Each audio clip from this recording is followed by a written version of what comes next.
सदृश गोपिन प्रेम प्रकट कलयुग ही दिखायो।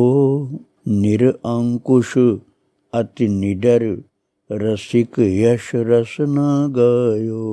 दुष्टन दोष विचारे मृत्यु को उद्यम कियो।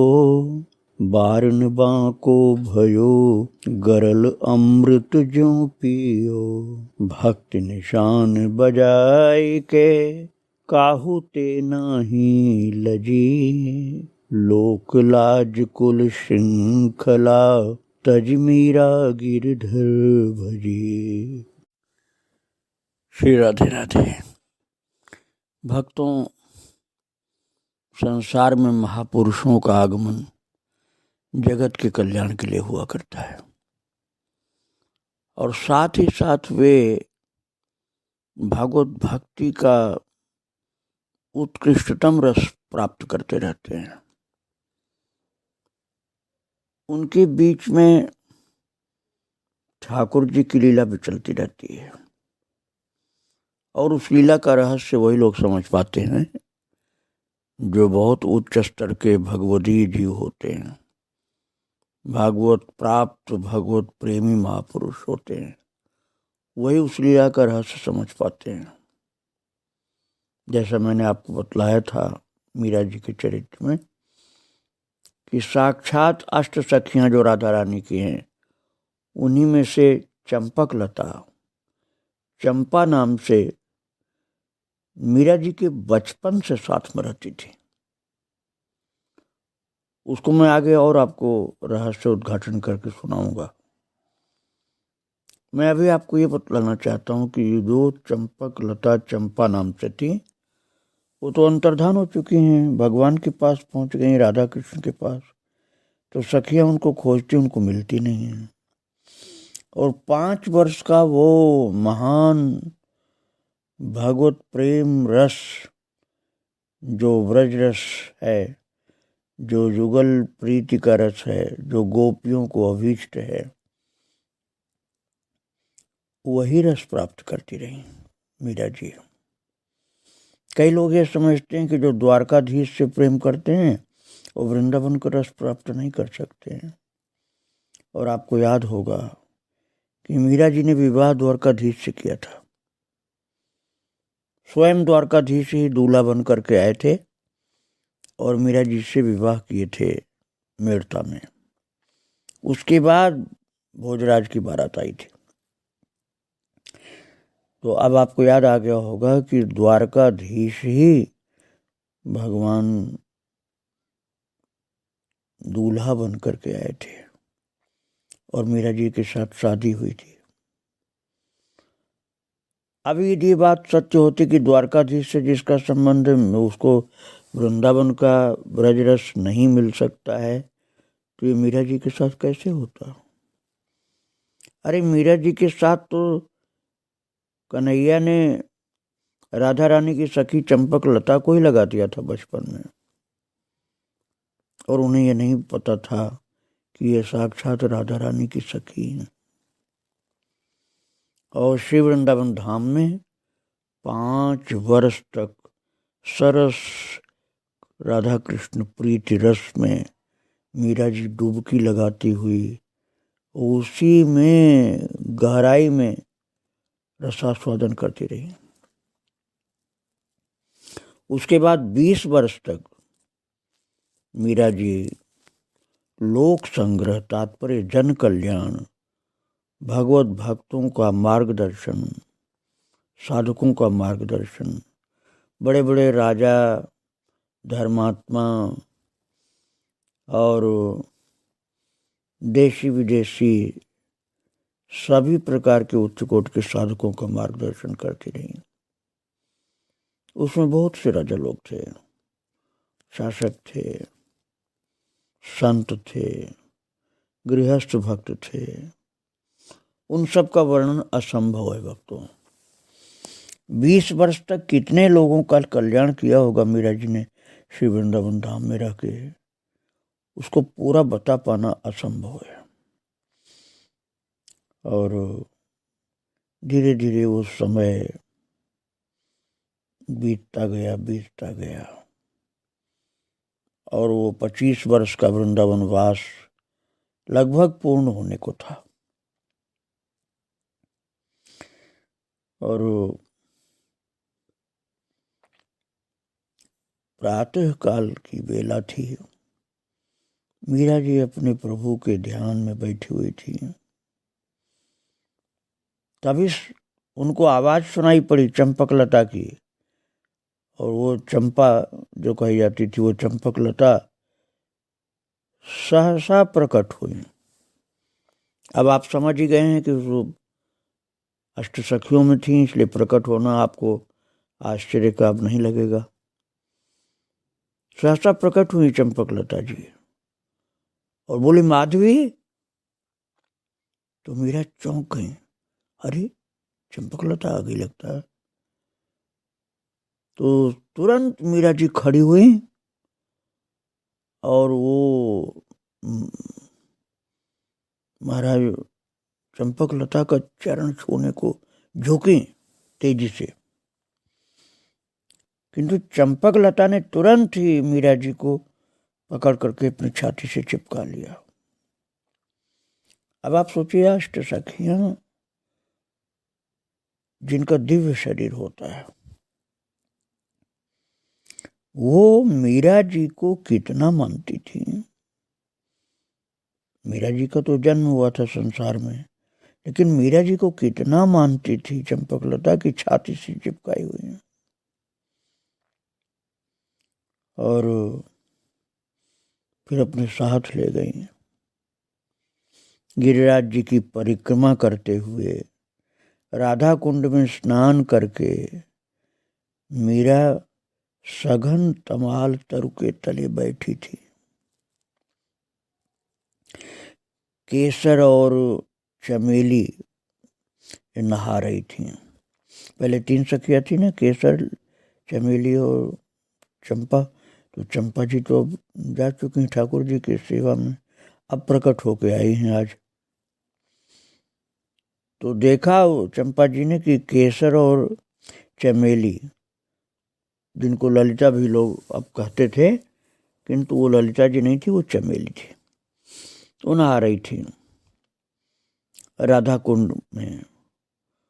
और जो 2 सेवक थे, किशन और शंकर, तो किशन सूखते हुए कपड़ों की रखवाली कर रहा था और शंकर दाल बाटी की सार संभाल लगा रहा था। भोजन भोग की तैयारी कर रहे थे शंकर। तो उस समय चंपा जी ने मीरा जी को कहा कि एक संदेश है तुम्हारे लिए। तो संदेश की बात सुनते ही मीरा जी समझ गए कि लगता है ठाकुर जी की या राधा रानी की कोई बात है। तो वे दोनों ही लोग पेड़ के आड़ में बैठ गए चुपचाप। न तो वहां केसर थी, न ललिता चमेली थी, और न शंकर और न किशन। बस 2 ही बैठी हैं, चंपा जी और मीरा जी पेड़ के आड़ में। तो धीरे से चंपा ने कहा, श्याम सुंदर की इच्छा है कि तू अब द्वारका चली जा। अब आप देखिए, इनको वृंदावन का भी संपूर्ण रस प्राप्त हुआ है, लेकिन द्वारका इसलिए जाना है कि द्वारकाधीश से शादी हुई थी भक्तों। और मीरा जी को यह भी पता है कि उनके शरीर का नाश नहीं हो सकता, मृत्यु नहीं हो सकती, जल कट नहीं सकता, घायल नहीं हो सकता है। वो प्राकृत होते हुए भी दिव्य हो चुका है। तो इसलिए भगवान के देह में ही विलीन होना होगा, तभी ये शरीर खत्म होगा। ये मीरा जी को पता था, प्रभु ने उनको समझा दिया था सब। इसलिए मीरा जी समझ गए कि द्वारका जाने का तात्पर्य है कि ठाकुर जी अब अपने धाम में मुझको लेना चाहते हैं। इसलिए प्रेम विभोर होकर के मीरा जी के नेत्र भर गए आंसुओं के, प्रेम आंसुओं से। नेत्र उन्होंने बंद कर लिए, आंखों के कोर से आंसू गिरने लगे।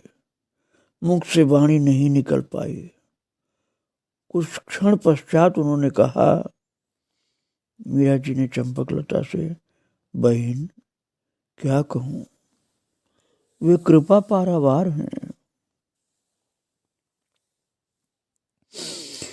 और आप जानती हैं कि वो कृपालु हैं। और चंपा ने कहा कि केवल प्रभु की बात नहीं है, किशोरी जो भी आपको स्मरण करती रहती हैं। चंपा ने बताया कि मीरा जी, तुम तो माधवी हो ना, इसलिए मैं माधवी तुमको कहती हूँ। माधवी केवल कन्हैया ही नहीं, वृंदावन के कन्हैया ही नहीं, अरे वृंदावन की रानी जो राधा रानी है वो भी आपको स्मरण करती है। और राधा जी स्मरण करती हैं, इस बात को सुन करके और भाव विभोर हो गई मीरा जी। तो उनका संकेत था कि चंपा यदि सब लोग मुझे स्मरण करते हैं, भगवान कृष्ण और राधा रानी, तो फिर मुझे द्वारका क्यों भेजा जा रहा है? मैं यहाँ वृंदावन में ही रहती हूँ उनके साथ। तो चंपा हंस करके बोली, तेरी इस देह का दोष है ये, क्योंकि तेरा ये देह संसार में पैदा हुआ था, अब ये मर तो सकता नहीं क्योंकि दैवी शक्ति आ गई इसमें। और ये शरीर प्राकृत है, दिव्य नहीं है, इसलिए दिव्य लीला में सदा इसको रखना ठीक नहीं मानते प्रभु। तो तेरी इस देह का दोष है मीरा। हंस करके चंपा ने कहा, हम सखियों में कौन बड़ा कौन छोटा, सब बराबर हैं। अब अधिक समय नहीं रहना होगा यहाँ तुझको, तू नित्य लीला में ही आएगी, लेकिन इस शरीर से नहीं आएगी। और मीरा जी उल्लसित हो उठी कि सदा प्रभु के चरणों में, पहले तो आश्चर्य में पड़ी, बोली सच, सदा के लिए श्री चरणों में किशोरी जी की सेवा में मैं रह पाऊंगी? चंपा ने कहा, हाँ, सदा के लिए श्री राधा कृष्ण युगल के चरणों में आपको रहना है, लेकिन तुम्हारा ये शरीर इसमें बाधा डाल रहा है, इसलिए शरीर तो नहीं रहेगा और किसी बीमारी या आघात से मर नहीं सकता ये, इसलिए द्वारकाधीश बुला रहे हैं।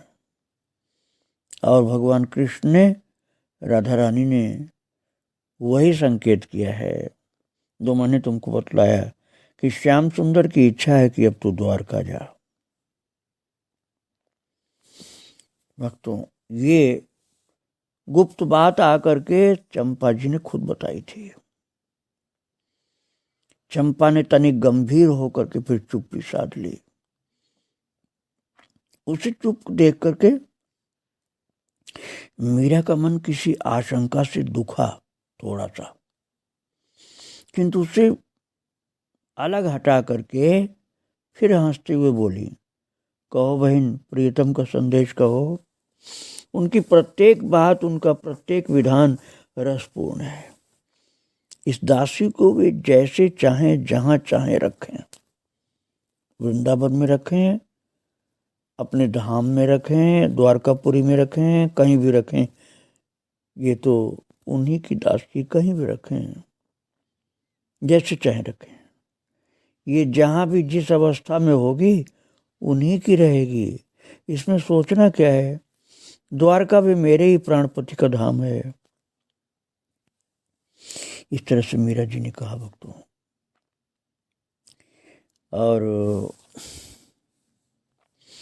फिर चंपा ने कहा कि तुमने माधवी के रूप में प्रथम बार श्याम सुंदर के ऐश्वर्यमय स्वरूप के दर्शन पाए थे, क्योंकि कन्हैया ने उस समय गोवर्धन उठा रखा था। कोई बच्चा गोवर्धन नहीं उठा सकता, ये प्रभु की ऐश्वर्य लीला थी। और तुम्ही ने कहा था कि उनके 4 हाथ हैं, 2 से बंसी संभाले हुए हैं, 1 से गिरिराज उठाए हुए हैं, और एक अभय मुद्रा में उठा हुआ है। और उसने मीरा की ओर देखा तो उसने स्वीकृति में सिर हिलाया। जब चंपा ने कहा कि ऐसा था ना, 4 हाथ देखा था तुमने, गोवर्धन एक हाथ में, एक हाथ से अभय मुद्रा, 2 से बंसी संभाले हुए, यही देखा था ना तुमने? तो मीरा जी ने हाँ कहा इशारे से। तो उन्होंने कहा बिल्कुल, ये ऐश्वर्य का ही रूप था। तुमने सदा गिरधर गोपाल कहते हुए द्वारकाधीश की उपासना कामना की, द्वारकाधीश से ही तुम्हारा विवाह हुआ और उनको गिरिधर सदा कहा। गिरिधर का तात्पर्य गोवर्धन को धारण करने वाले। अब भक्तों, ये एक विचित्र भाव था मीरा जी का। गिरिधर का तात्पर्य हुआ गोवर्धन को धारण करने वाले, और गोपाल का तात्पर्य गौ चराने वाले,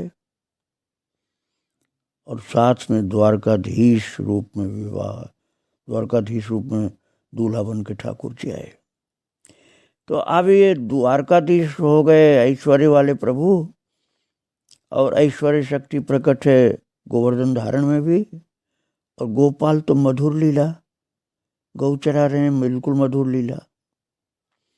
ऐसा अद्भुत स्वरूप मीरा जी के हृदय में था, और उसी की उपासिका थी वो। और वही चंपा ने याद कराया कि तुमने जिससे शादी की थी वो यही तो थे जो मैं बता रही हूँ, द्वारकाधीश। तो मीरा जी बोल पड़ी, तो क्या कोई भूल हुई मुझसे? मैं अनजान अबोध बालिका थी उस समय, छोटी सी थी। मीरा जी थोड़ा सा जैसे कुछ भयभीत सी होकर के कांप गई कि क्या मुझसे कुछ भूल हो गई? जो उपासना मैंने की, जो भक्ति प्रीति मैंने प्रभु से की, यह कोई ठीक नहीं थी क्या? तो चंपा बोली, अरे नहीं रे, केवल इतना ही है कि वे भक्त वांछा कल्पतरु हैं। तो जिस रूप में तुमने उनको भजा है वो रूप तो तुम्हारा है, तुम्हारे प्रियतम का है ना। और फिर पत्नी को पति के घर ही तो रहना चाहिए ना। तो तुम्हारे पति तो द्वारकाधीश हुए, इसलिए तुमको द्वारका में ही रहना चाहिए। अब यहाँ का आनंद तो तुमने खूब ले लिया वृंदावन का, अब अपने पति के घर जाकर रहो। और तुम्हारे पति प्रियतम द्वारकाधीश ही हैं, उन्हीं से शादी हुई थी तुम्हारी। मीरा जी भूमि की ओर देखती हुई चुप बैठी रही। तो चंपा ने कहा, संकोच मत कर, जो कहना हो कह दे, मैं जा करके जो भी तू कहे कह दूंगी।